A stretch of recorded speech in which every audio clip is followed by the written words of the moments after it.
ನಮ್ಮ ಎಕ್ಸ್ಪೀರಿಯನ್ಸಲ್ಲಿ ಈ ಥರದ ಕೇಸ್ ತುಂಬ ನೋಡಿದ್ದೀವಿ ಮೇಡಮ್. ಡೀಪ್ ಫಾರೆಸ್ಟ್ ಒಳಗಡೆ ಹೋದವ್ರು ಯಾರು ಇಲ್ಲಿವರೆಗೂ ಜೀವಂತವಾಗಿ ವಾಪಸ್ ಬಂದಿದ್ದನ್ನ ನೋಡಿಲ್ಲ ಮೇಡಮ್. ಸೊ ರಾಹುಲ್ ಕೂಡ ಸತ್ತೋಗಿರ್ಬೋದು.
ಇಲ್ಲ ಇಲ್ಲ, ನೀವೆಲ್ಲ ನನ್ನ ಹತ್ರ ಏನೇನೋ ಸುಳ್ಳು ಹೇಳ್ತಾ ಇದ್ದೀರಾ ಅಷ್ಟೇ. ನನ್ ರಾಹುಲ್ಗೇನು ಆಗಿಲ್ಲ, ನನ್ ರಾಹುಲ್ಗೇನು ಆಗಿಲ್ಲ, ನನ್ ರಾಹುಲ್ಗೇನು ಆಗಿಲ್ಲ, ನನ್ ರಾಹುಲ್ಗೇನು ಆಗಿಲ್ಲ, ನನ್ ರಾಹುಲ್ಗೇನು ಆಗಿಲ್ಲ.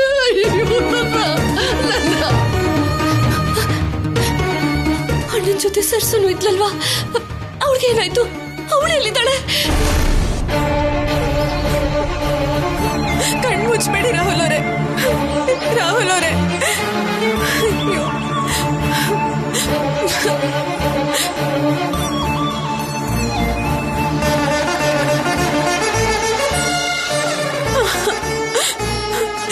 ಯಾವ ಕಡೆ ಹೋಗ್ಬೇಕು?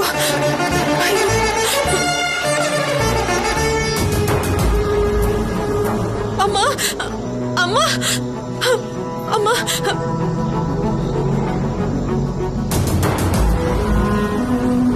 ಏನಾಯ್ತಮ್ಮ? ನನ್ ಗಂಡಂಗೆ ಹಾವು ಕಚ್ಬಿಟ್ಟಿದ್ಯಮ್ಮ. ಹತ್ರದಲ್ಲಿ ಯಾವ್ದಾದ್ರು ಹಾಸ್ಪಿಟ್ಲ್ ಇದೆಯಾ? ಹಾಸ್ಪಿಟಲ್ ಕಾಡಲ್ಲೆಲ್ಲಮ್ಮ ಹಾಸ್ಪಿಟಲ್ ಇರುತ್ತೆ. ಅಯ್ಯೋ, ಮತ್ತಿವಾಗ ಏನ್ ಮಾಡ್ಬೇಕಮ್ಮ? ನನ್ ಗಂಡನ ಪರಿಸ್ಥಿತಿ ತುಂಬಾ ಗಂಭೀರವಾಗಿದೆ. ಕಾಪಾಡ್ಕೊಳ್ಳೋ ದಾರಿ ಹೇಳಿಮ್ಮ. ಇಲ್ಲೇ ಹತ್ರದಲ್ಲಿ ಒಂದು ಆಶ್ರಮ ಇದೆ ಅಮ್ಮ. ಆ ಸ್ವಾಮೀಜಿ ಕೊಡೋ ಔಷಧಿಯಿಂದ ಅವ್ರು ಖಂಡಿತವಾಗ್ಲೂ ಬೇಗ ಗುಣ ಆಗ್ತಾರಮ್ಮ. ತುಂಬಾ ಸಹಾಯ ಆಯ್ತಮ್ಮ. ರಾಹುಲ್ ಅವರೇ, ರಾಹುಲ್ ಅವರೇ,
ರಾಹುಲ್ ಅವರೇ,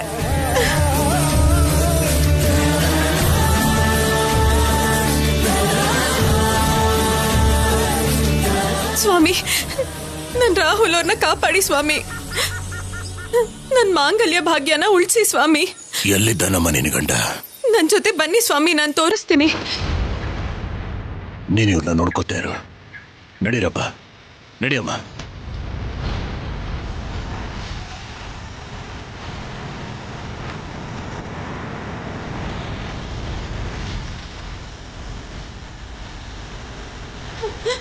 ಬನ್ನಿ ಸ್ವಾಮಿ, ನನ್ ಗಂಡನ್ ಕಾಪಾಡಿ. ಏನಾಯ್ತಮ್ಮ? ನನ್ ಗಂಡಂಗೆ ಹಾವು ಕಚ್ಚಿದೆ ಸ್ವಾಮಿ. ಬಾಯಿಂದ ವಿಷ ತೆಗಿಯೋ ಪ್ರಯತ್ನ ಮಾಡಿದೆ. ಬಾಯಿಂದ ನೊರೆ ಬಂತೆ ಹೊರತು ಪ್ರಜ್ಞೆ ಮಾತ್ರ ಬರಲಿಲ್ಲ ಸ್ವಾಮಿ. ನೀವೇ ಕಾಪಾಡಬೇಕು ಸ್ವಾಮಿ.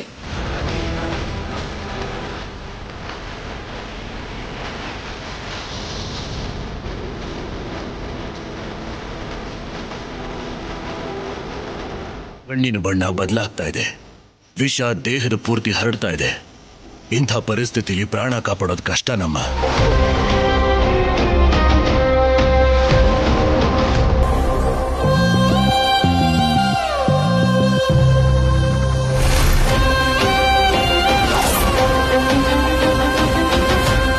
ಇಲ್ಲ ಸ್ವಾಮಿ, ಹಾಗೆ ಹೇಳ್ಬೇಡಿ. ನಾನು ಇವ್ರಿಗೋಸ್ಕರನೇ ಬದುಕ್ತಿದ್ದೀನಿ. ಇವ್ರಿಗೇನಾದ್ರೂ ಆದ್ರೆ ನನ್ನ ಪ್ರಾಣ ಇದ್ದು ಕೂಡ ವ್ಯರ್ಥನೇ. ನಿಮ್ಮ ಮೇಲೆ ನಂಬಿಕೆಯಿಂದಾನೇ ಬಂದಿದ್ದೀನಿ. ದಯವಿಟ್ಟು ಕಾಪಾಡಿ ಸ್ವಾಮಿ. ಕಷ್ಟ ಅಂತ ಹೇಳ್ತಿದ್ದೀನಲ್ಲಮ್ಮ. ಅಸಾಧ್ಯ ಅಂತೂ ಅಲ್ಲ ಅಲ್ವಾ ಸ್ವಾಮಿ? ನೀವಂತೂ ನಿಮ್ ಪ್ರಯತ್ನ ಮಾಡಿ. ಆ ದೇವ್ರನ್ನ ನಾನ್ ಬೇಡ್ಕೋತೀನಿ. ದಯವಿಟ್ಟು ಸ್ವಾಮಿ, ನನ್ ಗಂಡನ್ ಹೇಗಾದ್ರೂ ಕಾಪಾಡಿ ಸ್ವಾಮಿ. ನಿಮ್ ಕಾಲಕ್ಕೆ ಬೀಳ್ತೀನಿ. ಇರಮ್ಮ ಇರು, ನನ್ನ ಪ್ರಯತ್ನ ನಾನು ಮಾಡ್ತೀನಿ. ಏನಪ್ಪ, ಇವ್ರನ್ನ ಆಶ್ರಮ ಕರ್ಕೊಂಡ. ಸರಿ ಗುರುಗಳೇ.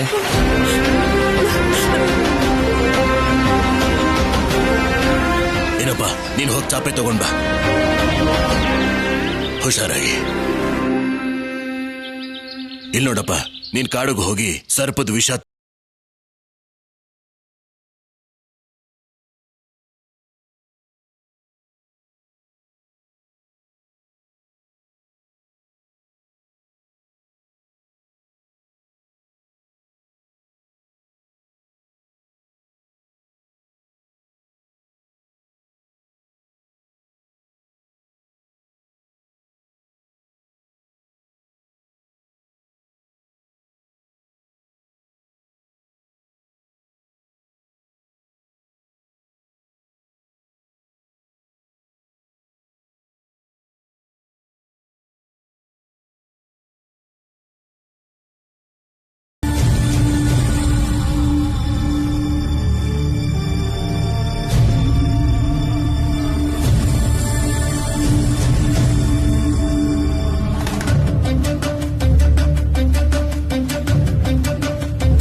ಮೇಡಮ್,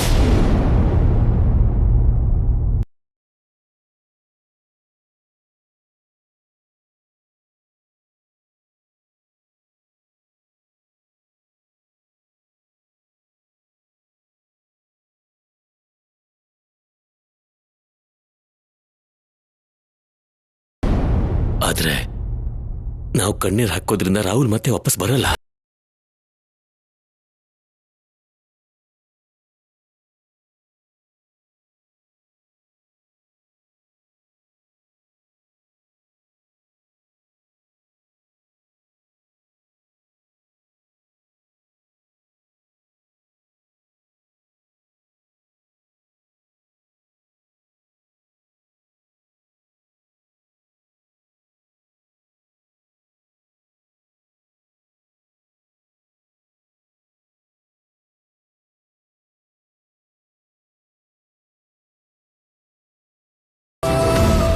ಹಾಗಲ್ಲ ವಾಗ್ದೇವಿ,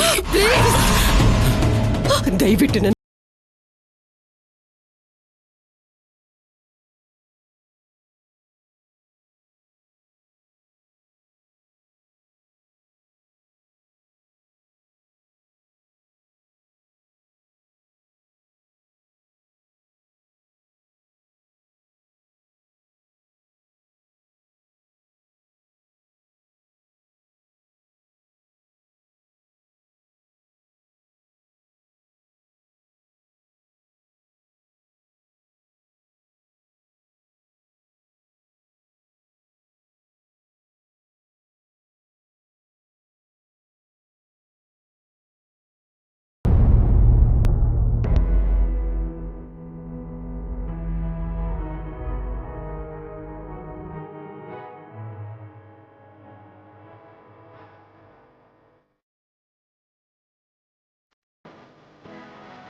ಇಷ್ಟು ದಿನ ಆದ್ಮೇಲೆ ನನ್ನ ಚಿಕಿತ್ಸೆ ಇವತ್ತು ಪ್ರಭಾವ ತೋರಿಸ್ತಾ ಇದೆಯಮ್ಮ. ವಿಷದ ಪ್ರಭಾವ ನಿಧಾನವಾಗಿ ಕಡಿಮೆ ಆಗ್ತಾ ಇದೆ.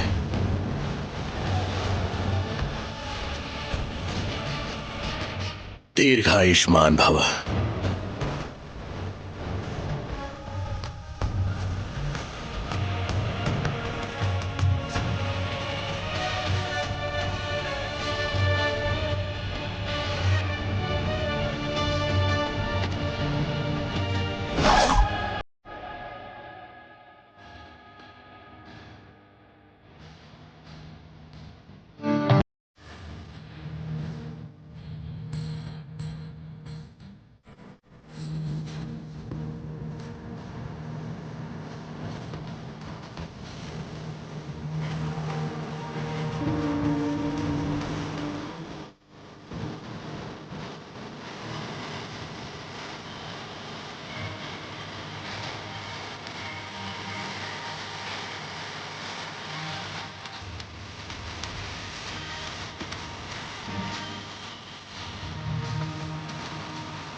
ಅಮ್ಮ, ಸ್ವಾಮಿ, ಊಟ ತಗೊಂಡು ಬಂದಿದ್ದೀನಿ ಅಮ್ಮ, ತಿನ್ನಿ.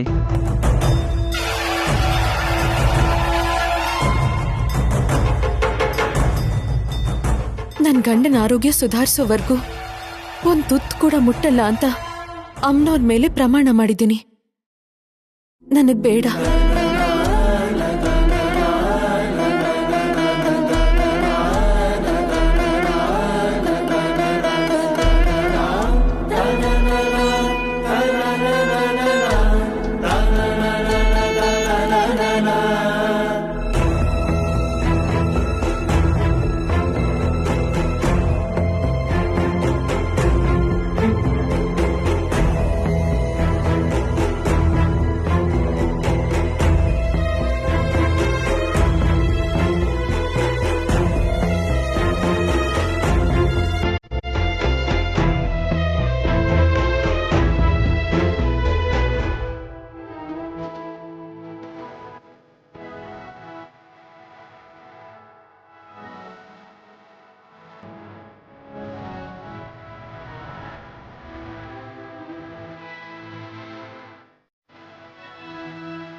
ಭಯ ಪಡಬೇಡಮ್ಮ, ಆದಷ್ಟು ಬೇಗ ಎಲ್ಲ ಸರಿ ಹೋಗುತ್ತೆ.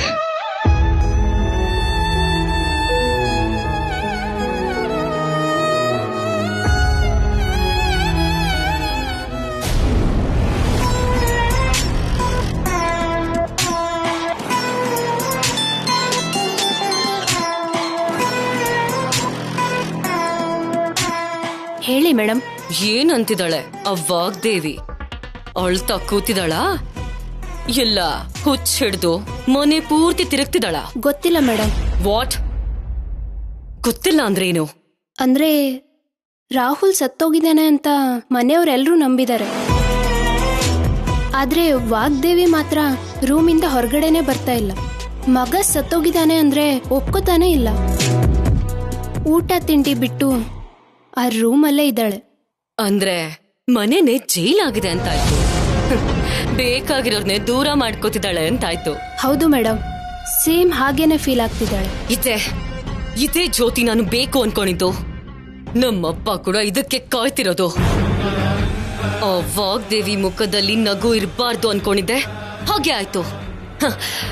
ಪೊಗರು ನೋಟ ಕಣ್ಣೀರ್ನಿಂದ ಇರ್ಬೇಕು ಅಂತ ಅನ್ಕೊಂಡೆ, ಹಾಗೆ ಆಯ್ತು. ಆ ರಾಹುಲ್ನ ನನ್ನ ಕೈಯಿಂದ ಸಾಯಿಸದೇ ಇದ್ರು ಅವನ್ ಸಾವ್ಗೆ ಕಾರಣ ಆದೆ. ತುಂಬಾ ತುಂಬಾ ಖುಷಿಯಾಗಿದ್ದೀನಿ.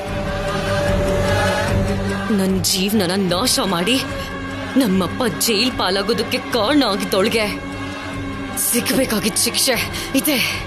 ನಿಮ್ ಸಂತೋಷ ನೋಡ್ತಿದ್ರೆ ನನಗೂ ಕೂಡ ಹ್ಯಾಪಿ ಆಗ್ತಿದೆ ಮೇಡಮ್. ಎಲ್ಲಿ ನಿಮ್ ಪ್ಲಾನ್ ಫೇಲ್ ಆಗ್ಬಿಡುತ್ತೋ ಅಂತ ತುಂಬಾ ಭಯಪಟ್ಟಿದೆ ಮೇಡಮ್. ನಮ್ ಪ್ಲಾನ್ ಸಕ್ಸಸ್ ಆಗಿ ತುಂಬಾ ಸಂತೋಷ ಆಯ್ತು. ಈಗ್ಲೇ ಏನಾಯ್ತು ಜ್ಯೋತಿ? ಮುಂದಿದೆ ಮಾರಿ ಹಬ್ಬ. 10 ಗಂಟ್ಲು ಒಣಗ ಹೋಗತ್ತೆ. ಕಣ್ಣೀರ್ ಹಾಕಿ ಹಾಕಿ ಕಣ್ಣೀರು ಬತ್ ಹೋಗುತ್ತೆ. ನಿಜನ ನಂಬಕ್ಕಾಗ್ದೆ ಹೃದಯ ಒಡ್ದು ಹೋಗುತ್ತೆ. ಬದುಕು ಭಾರ ಆಗುತ್ತೆ. ಸಾವಿಗೆ ಸಿದ್ಧ ಆಗಿರೋ ತರ ಜೀವಂತ ಶವ ಆಗಿ ಹೋಗ್ತಾಳೆ. ಆ ದಿನ ತುಂಬಾ ಹತ್ರದಲ್ಲೇ ಇದೆ. Just wait and C.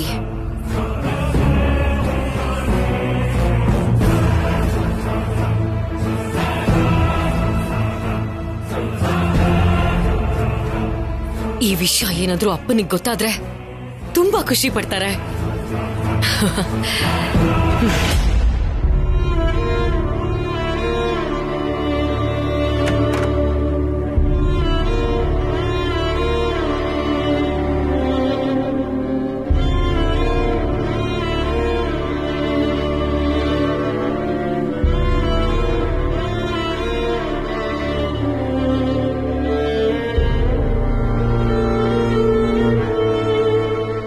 ಯಾಕೆಲ್ಲ ಬಂದ್ರಿ?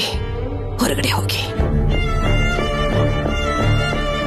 ನಾವು ಹೋಗೋದಲ್ಲ, ನೀನ್ ಕೂಡ ನಮ್ ಜೊತೆಗೆ ಬರ್ಬೇಕು. ನಾನು ಎಲ್ಲಿಗೂ ಬರೋದಿಲ್ಲ. ನಾನು ಇಲ್ಲೇ ಇರ್ತೀನಿ. ಇನ್ನು ಎಷ್ಟು ದಿನವಾಗ್ತೇವಿ? ಈ ಕತ್ಲೆಯಲ್ಲಿ ಎಲ್ರಿಂದನೂ ದೂರ ಆಗಿ 3 ವಾರಗಳಿಂದ ಇದೇ ಪರಿಸ್ಥಿತಿ. ಎಷ್ಟು ದಿನಗಳಾದ್ರೂ ಸರಿ, ನನ್ನ ರಾಹುಲ್ ಬರೋವರೆಗೂ